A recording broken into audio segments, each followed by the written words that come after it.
All right, here we are, tier 3, dynamic movement. The first one's going to be a doozy, okay, so watch out. This is a version of a squat, okay? Remember a typical squat, feet are shoulder width apart, you drive your hips back, your arms out in front of you. You're going as low as you feel comfortable to come back up, okay? Certain principles that are going to remain, your feet stay flat, okay, your knees don't go too far forward, you want to make sure that your hips go back first, and you keep your chest nice and upright. Now today we're going to use a wall to do a squat, okay? So what we're going to do is we're going to find some sort of wall. This is obviously not a wall, this is a partition, but it's going to serve the purpose of getting close to. Find yourself a wall to do this, and what you're going to do is basically get as close as you can to this wall. Have your feet shoulder width apart, maybe a little bit wider, play with that. We're going to bring our arms up over our head, okay? And the purpose of that is that when you lower your chest down, you'll notice the angle of my body changes to lean into the wall, but I'm going to try to keep my arms as vertical as I can. They may end up going a little bit wider, and that's okay. So just try to keep your arms straight. If they need to come down a little bit like this, that's okay too. So I'm going to get pretty close to this partition / wall, bring my arms vertical, and then I'm going to begin to squat. So I'm going to push my hips back just a little bit. I'm pushing my knees apart from one another. My face is going to get really close. You can see my arms getting closer.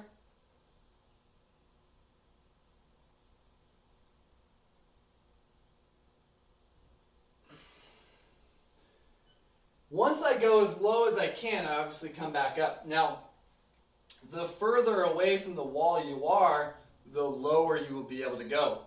So it's a challenge, how close should you get? It's going to be a lot of work if you're really close, okay? But you want to go low enough that your legs are still working enough. So I think that was a little close for me. I'll back up just a little bit more. And this is a factor of maybe an inch or two, so you'll have to play with that. So I'm backed up about 2 inches from where I was before. I'm going to try it now. Now watch how much lower my hips go.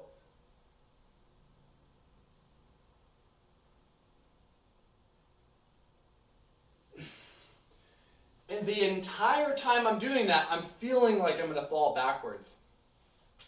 What this exercise really teaches is a really upright posture, and also working the shoulders more by keeping your shoulders engaged, arms up over your head, your chest back. So it makes you work a lot more in your core to keep your upright posture. The legs are definitely still working, but it's just not as much. It's a little bit more focused in the upper body and back, okay? So you're going to do 10 of those as slowly as you can. Really, really slow, okay? Make sure that you choose a proper distance away from the wall. Play with it as well if you want to do too really close, too far away. It only takes a couple of quick steps to move back and forth. Next one, we're going to get into the bent over position again. We've talked about this. We've been here several times at this point. What you're going to do is have your feet shoulder width apart. Bend your knees slightly. Bend forward now, keeping the back flat. Now my hamstrings limit me, and now I can't go any further keeping my back flat. This is as far as I can go. Now, if I rounded my back, I can go to the ground. Great, fine. But that's not the point. The point is to keep the back very flat. So it's really important that you keep that back flat during the entire duration of this exercise. Once we find this bent over position, we're going to bring our arms into a 90 and 90 in the shoulder and elbow. Okay? So I'll demonstrate really quickly. So I'm going to get into the bent over position. I'm going to flare my elbows forward with my fingers pointed to the ground. Okay, so here's the angle. You can now see the angle in my elbows. That's 90 degrees in the elbows. And in the previous side, you can see that this angle, shoulder angle, is 90 degrees as well. And you also want to try to keep your elbow at the same height as your shoulder. So you don't want your elbows to drop to the ground like this. And you don't want your elbows to be much higher like this.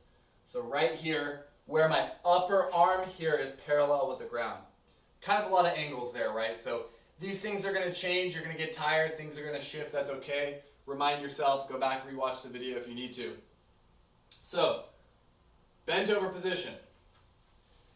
Elbows in that position, level with my shoulders, fingers pointed towards the ground.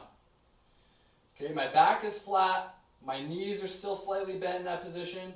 Now what we're going to do is activate our rear deltoid, teres minor, all the stuff in the back of the shoulder, good postural stuff, to bring our hands up. Now my forearm is level with the ground or parallel with the ground. Then I go down. Then I go up. So what I'm doing here is this kind of essentially clock hand rotation, right? So I'm going from 6 o'clock to 9 o'clock, or I should say, from my point of view, from 6 o'clock, from your point of view, it's 6 o'clock to 3 o'clock, right? So that's what you're doing, 6 to 3, 6 to 3, and you're going to go back and forth. And what this is called is shoulder external rotation, shoulder internal rotation. And you're going to go back and forth like this, keeping the same body position. Nothing changes except for the hands going up and the hands going down. Very slowly, 15 times, okay? The very last exercise, exercise number 3, is a twist of something you've done before, which is a bear crawl, right? We've crawled. Essentially what that means is on your hands and knees, wherever you are, your hands are under your shoulders, your knees are under your hips.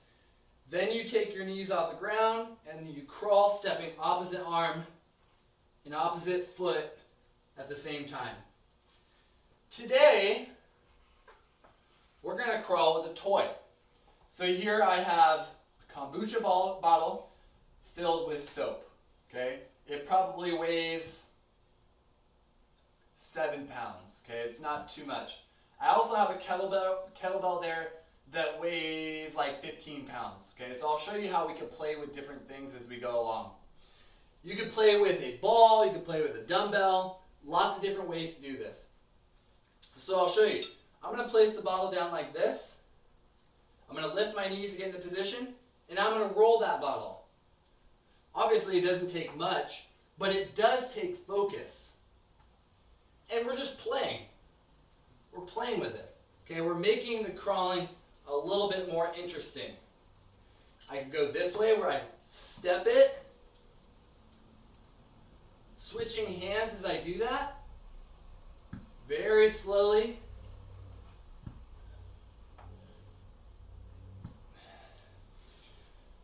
So whatever device you use, the distance that you choose is going to be important, right? Because how far you go forward and then backward is going to determine how much conditioning you're going to get out of it. And that also depends on how much weight you use. So this is heavier, so I might not go as far with this heavy weight, okay? Because it's going to be more challenging, right? But I do want to make sure that whatever I do, I go forward and then backwards. Okay, so choose your distance, choose your tool, whatever toy you want, go forward and backwards, and that's it for the first set, that's it for that exercise. Now, per usual, your choice of 2 to 3 sets with that. I hope you enjoyed the workout today. I will see you on Friday, my Patreon family. Love you guys. Thank you for the support. I'll see you soon.